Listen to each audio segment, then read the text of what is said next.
មានសំណួរមួយដែលចង់សួរហើយបើឆ្លើយត្រូវឲ្យពីមើលហ្មងមិននិយាយតថ្លៃគ្នាអីទេអញ្ចឹងពាក់ព័ន្ធជាមួយនឹងបាល់ទះតើកីឡាករបាល់ទះរូបណាដែលខ្ពស់ជាងគេគិតថាកីឡាករណាមានពេលភាសាគ្នាដែរបាទវុនវាសនាមែនបាទអញ្ចឹងបាទដូចគ្នាដូចគ្នាបាទហើយមានភាសាគ្នាមកណា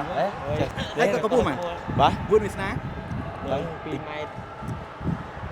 2ម៉ែត្រ2ម៉ែត្រ10អត់ដល់ដូច2ម៉ែត្រ1ទៅ2នេះ2ម៉ែត្របន្ទឹកដូច2ម៉ែត្រ1 2ម៉ែត្រ1បាទឲ្យដូរអត់អត់